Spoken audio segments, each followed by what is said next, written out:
Today's program is about curling. We have two speakers. Rich Lepping has been a member of our Rotary Club since 2003 and is a retired Taco Bell franchisee with over 30 years of corporate and franchise restaurant experience. Currently, Rich is the interim CEO for the United States Curling Association. Also joining us for today's program is Matt Hamilton. Matt lives in McFarland, and his team won the 2009 World Junior Curling Championship, and in 2018, Matt won the Olympic gold medal.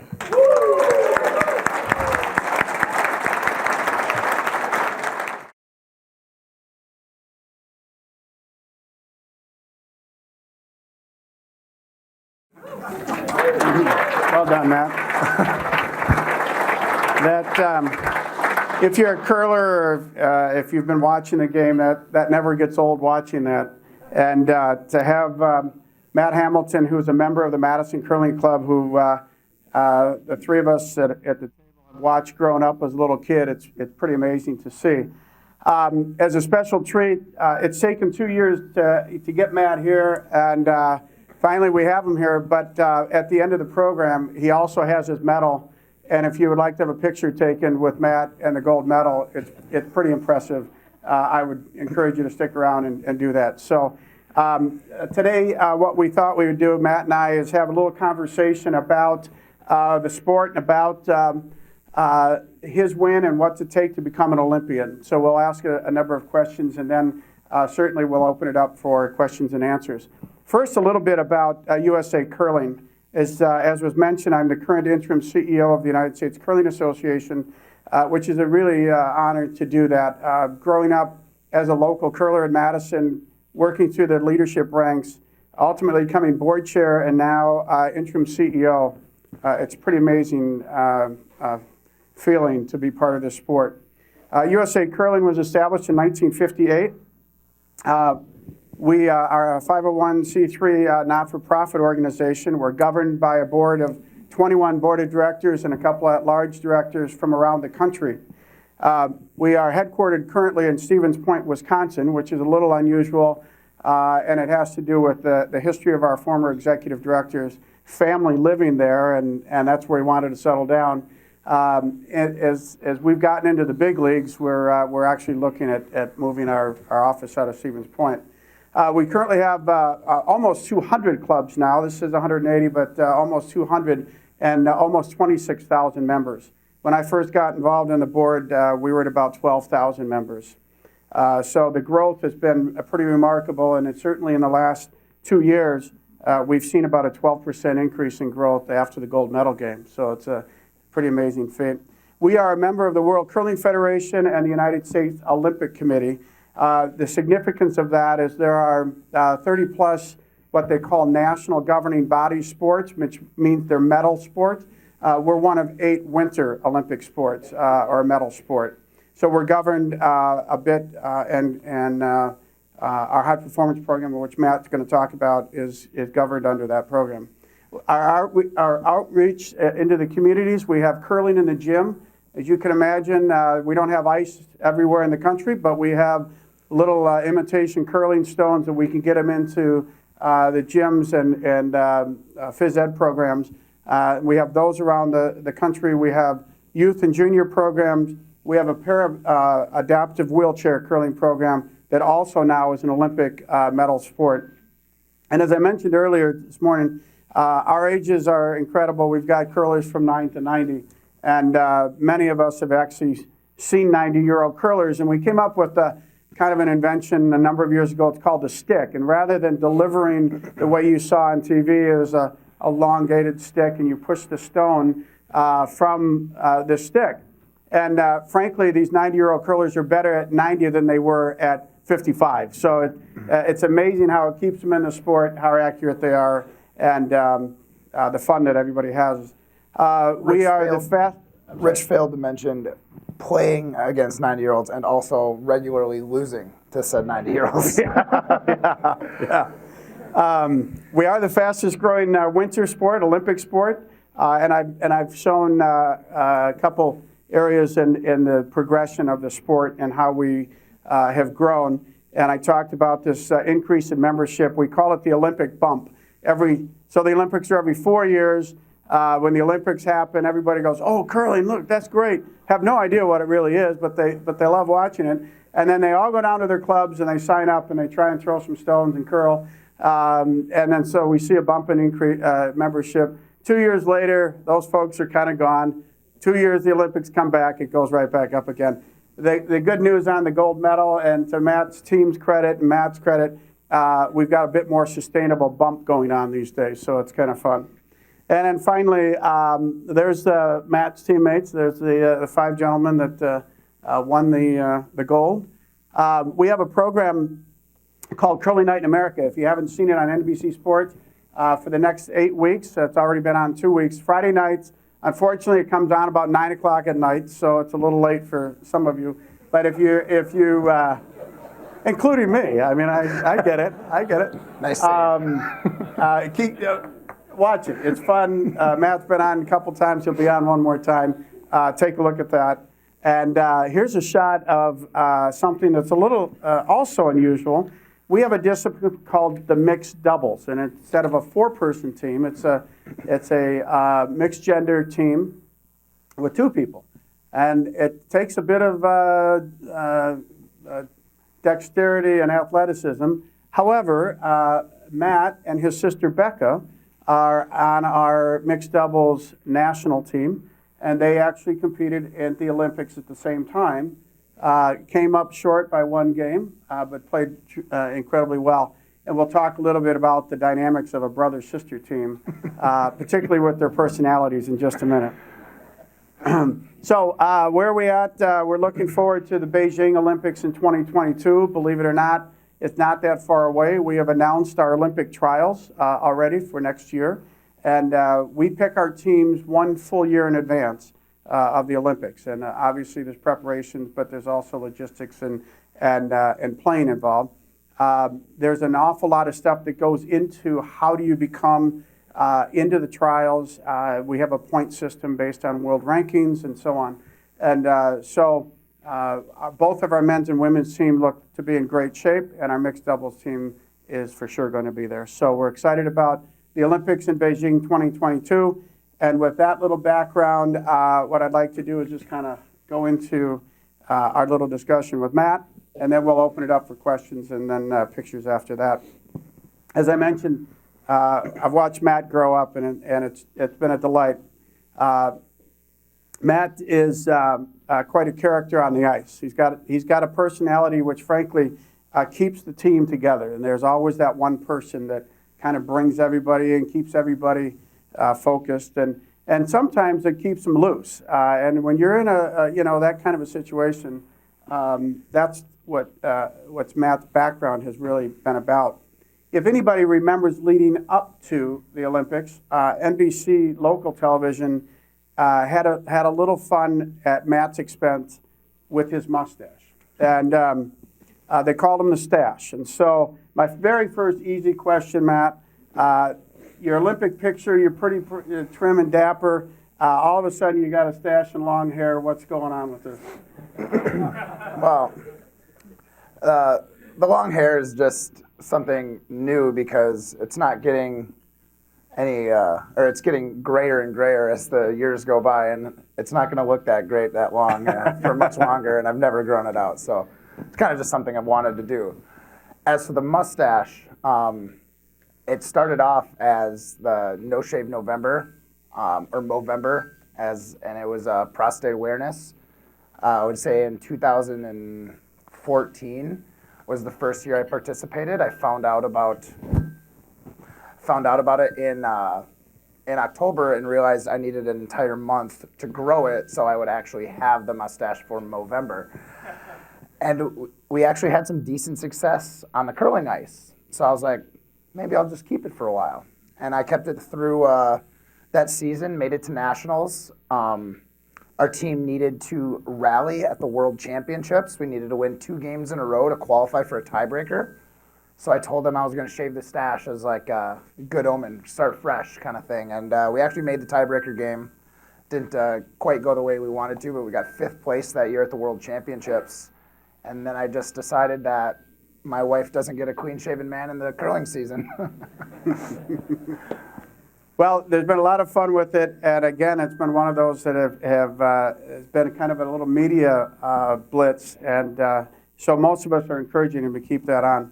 As I mentioned earlier, it's been 2 years to try and get you here. After the Olympics, your notoriety, certainly in McFarland, Madison, and certainly in the curling world, has taken you to other places. Tell us what's been going on the last 2 years. Oh, well, I've really stretched my 15 minutes of fame out till now still.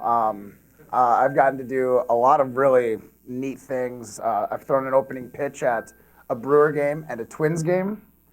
We dropped the puck at the Minnesota Wild game. I was offered to go to a Vikings game, which I respectfully declined. And fortunately for the rest of my team, who was Viking fans, we also had the opportunity to announce their draft pick, I believe their 4th draft pick, 2 years ago. So that was really neat. We got to announce, if you meet me later, I have a Ryder Cup shirt on, but it's from the future. It says 2028. We actually were the team that got to announce the Ryder Cup coming back to Hazeltine for 2028 and got to do a little video shoot at the St. Paul Curling Club where I later got a shot of me holding the Ryder Cup. So closest thing I'll ever get to a golf trophy, I'm sure. We delivered the puck at the Outdoor Classic between the Maple Leafs and the Washington Capitals. I've been on Jimmy Fallon now twice. Awesome guy. It was a blast. I did a TV show, which was like American Gladiator mixed with Wipeout, called TKO, where I completely embarrassed myself. But it was a blast, and I got to meet Kevin Hart, who was the host, and all sorts of other stuff in between. It's been quite the wild ride, and I'm really glad I've been kind of like jotting it down, because the first like month and a half after the Olympics was an absolute whirlwind. I was gone for about a month for the Olympics, which is a 14-day event. We flew over to Japan about a week early to acclimate to the time zone and train and get ready. And then I was home for 2 days and then off for another 3 weeks for this like media tour. And I tell you what, if I didn't have some sort of journal or something to keep it all straight, it would have just blurred together. But it's been an absolute wild ride, and I wouldn't trade it for anything.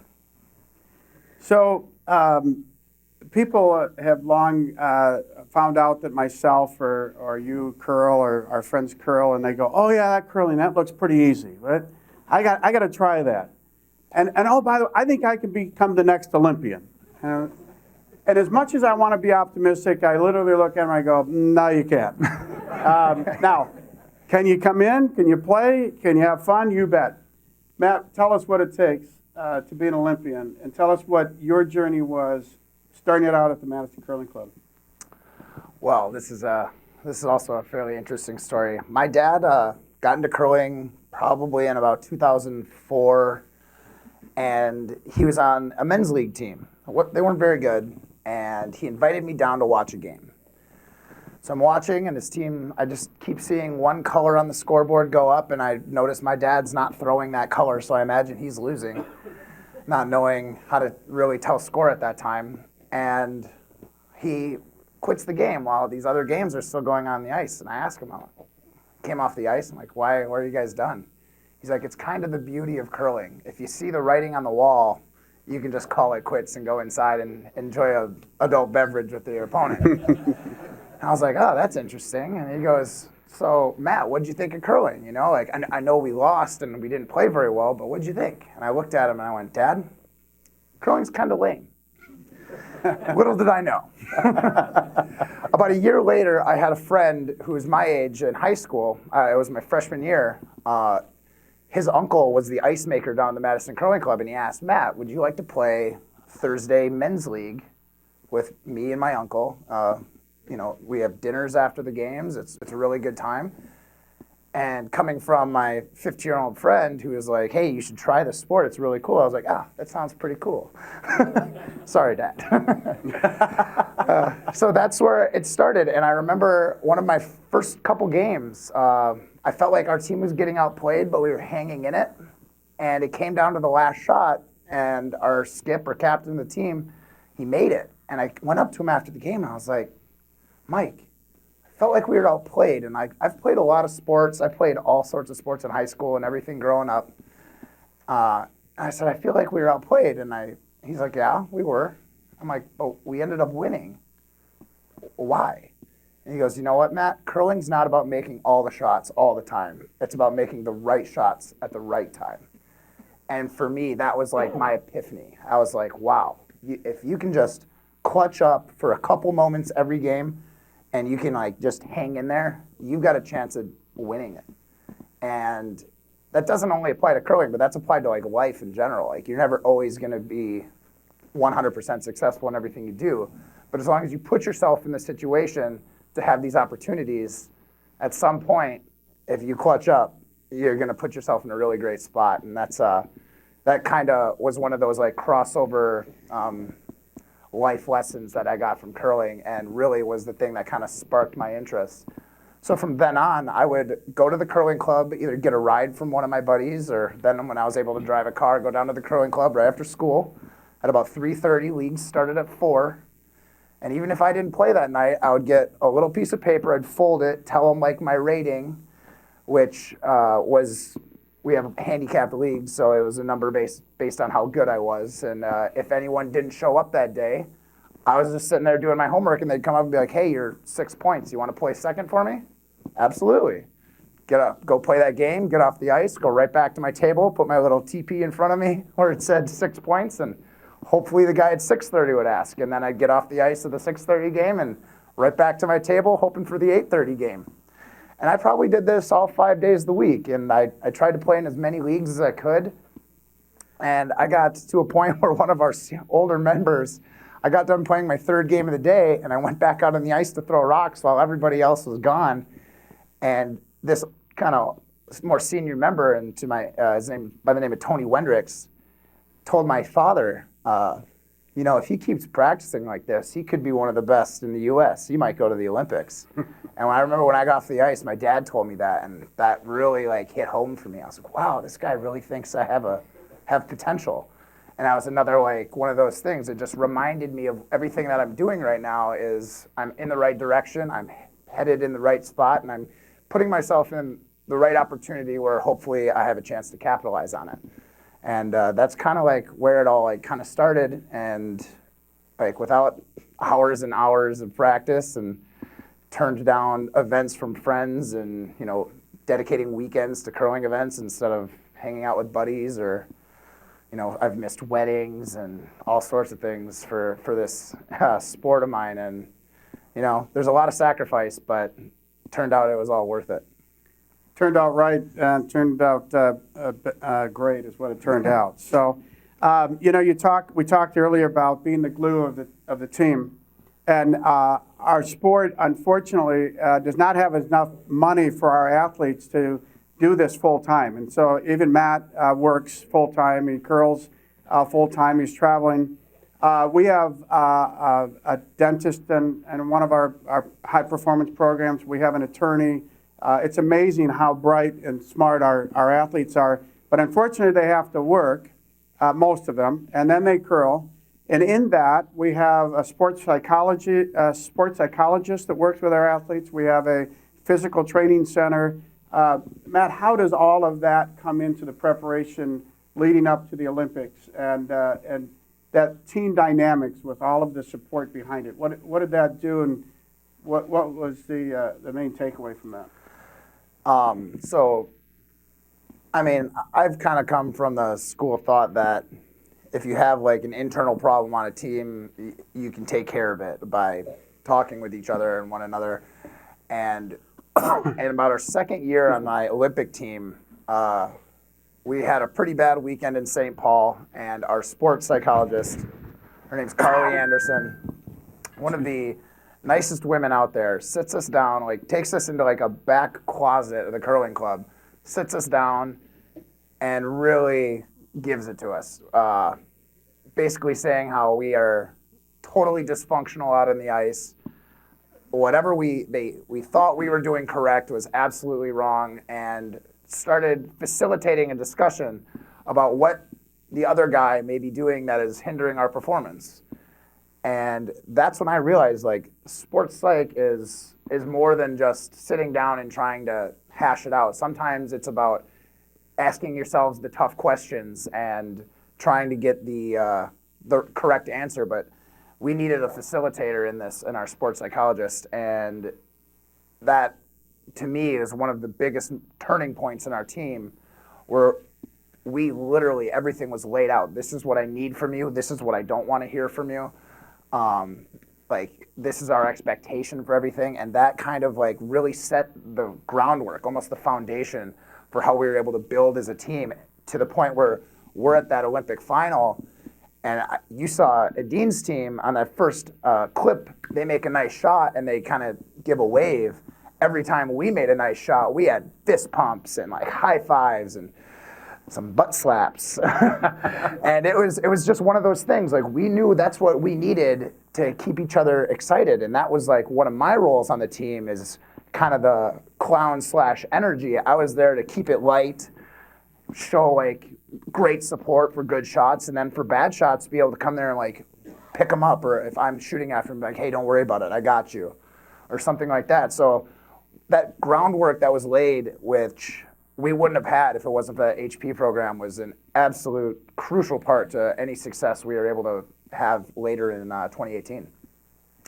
So I talked earlier about our mixed doubles discipline and playing with your sister, and Becca's become a bit of a rock star herself with a bit of a following. What's that like at home, and what's the story behind that? Well, I'm going to just jump out and say it. It's really tough being the one with the gold medal, but knowing you're the second best curler in the family. Yeah, I mean, to the outside eye, I'm the one with the accolades, but if it came right down to a one-on-one game, I would not want to play her. She's a sharpshooter, and she's very much a yin to my yang. She's much more, I would say, focused. She's got one of the meanest looks when she's throwing a rock. She's just totally stone-faced, like the kind of look that goes through you. And or me, I'm probably smiling when I'm throwing the stone. So it's we're very different in that regard in our on-ice personas, but we complement each other very nice. And again, my role of giving her some jabs here and there and like making sure that we're keeping it light, and she's like breaking her focus and then refocusing, which is a lot easier than trying to prolong 2 hours of intense focus. Maybe doing it in intervals is something that we found works well for our team. So playing with your sister, especially I kind of started teaching her to curl. I brought her out onto the ice. I kind of fancied myself like one of her coaches growing up, to the point where then we were playing one-on-one games, and they were like 50-50 who was going to win the game. And to get to a point where I got to play with my sister on the largest stage, one of my best friends, obviously, like that was like more than a dream come true. So it was a pretty incredible playing with my sister, and I'm really glad she's on my team and not against me. I've actually watched Becca play to the point where, so in our game, a typical game is a couple hours. They say that the amount of walking that we do is the equivalent of about a 3.5-mile walk. But the cardio aspect of sweeping is really pretty amazing. But Becca has actually worked so hard that she has developed sores on her arms that have had to have medical attention, particularly in the Olympics. So it's incredible, the discipline on that. It's a technique that I taught her when she was young. The end of the broom, instead of kind of wrapping it under her arm, she sticks it right here and kind of uses that to lean on it as leverage. So she's probably the best female sweeper in the United States, but yeah, she definitely gets some like rash and stuff going on in the elbow area. So we're getting short on time, Matt. We talked about 2 years, what it's been like after the Olympics. Tell us about any disappointments in that amount of time, and where do you see the sport ultimately going, and you in that sport? Well, honestly, one of my biggest disappointments, and I just feel that this gold wasn't quite captured as far as support for our athletes. Like Rich was saying, we've got people that have full-time jobs, fortunately for me, I've gone from full-time to part-time, but I'm still, like, I rushed here from work so I could get a half hour or a half day in before I came here. And I just feel like a lot of these sports, they get a medal and the funding skyrockets. And it just seems like maybe we didn't quite capitalize the way that I had kind of hoped or envisioned, because we're an Olympic sport now. And almost every other Olympic sport, you have professionals who only do this. They spend their day in the gym, back to the facility for actual practice, and maybe back to the gym, a sports site session, and that's could be their day. Where most of us have 8 hours at work, maybe cook dinner for the kids or family. And for me personally, I like to sneak out at about 11 o'clock at night and go to the curling club and get my practice in, because leagues are going on. And I just feel like for somebody playing an Olympic sport, and especially someone who's won a gold medal, going down for an hour and a half a day, and that's your training regimen, is maybe a little bit less than what I may have expected prior. So unfortunately, that's kind of the situation we're in. There was a nice bump, but not nearly. But I do see it it's getting closer. And I do see it potentially becoming a full-time job for some curlers down the road. I'm almost 31, so maybe not for myself, but maybe for some younger guys that are in juniors right now and have that Olympic dream that I had when I was their age. Great. So thank you very much. We are happy to take questions. I want to thank Scott Hamilton, Dad, who helped bring the medal over. So we've got picture opportunity afterwards, and obviously a mentor of Matt. So Scott, welcome to the table. Dad, sorry, I didn't know you were still there when I made that comment. We're happy to take any questions, and I appreciate Susan, the time. we have time for 2 questions. Okay, go ahead. Thank you. I am the father of a college freshman who has discovered curling through her college club and has become a devoted curler, to the shock of her mother and me. And I would be curious to know what advice you would offer a college but professional track sort of person, not professional curling, but Right. Sort of person in terms of developing as a curler. I guess depending on aspirations, if she's hoping to be like Olympic level, it's put in the time. There's the wonderful part about curling is there's many different levels of competition. There's club nationals where you take just members from your own club, try and win your state, and then go represent your state at nationals. There's mixed, which is 2 men, 2 women, and you can take that to a world championship. And I mean, it goes down as just like being the club champion in your league. But like anything in any sport, it's all about putting the time in, and you can't just give something half effort and expect full payback. Thank you. Next question. Last question. Hey, how you doing? Eric Upchurch. So I heard you talking about your journey and some of the tough questions that you had to ask yourself. And I'm curious how much your personal development, intentional personal development, played a role in the success of you and your team, and just the potential for your journey Right. onward. So, again, I had a lot of encouragement going along the way, like I had mentioned. But there was another key moment that I forgot to mention. After the 2014 Olympics, we became a part of the Olympic Committee, where they said, we will give you X amount of funding if you pick 2 teams, 2 men, 2 women, and they're going to be the high performance program. Well, there was a combine like in the NFL where we went and we jumped and did push-ups and did some on-ice stuff as well. And they had all these measurements and SKUs on all these players. And I went and tried out, and I was actually not picked up for the team. And I remember getting an email from the director at the time, and he goes, "Hey, Matt, I'm sorry that I'm the one to tell you, but you were not selected for the high performance program this year. You're young. Please, continue to play, and maybe one day you'll work your way in." And I remember a lot of people might have been discouraged or or maybe put out, and maybe, you know, to some degree, some people might have just given up and just said, I'll stick to playing in my own club. But I quickly and kind of spitefully wrote an email saying, I appreciate your decision, and it was yours to make, and I look forward to proving you wrong. And I still bring that up to him. And he was on the bench at the Olympics, and I remember going up to him after the Olympics. I gave him a big hug, and I was like, I told you were wrong.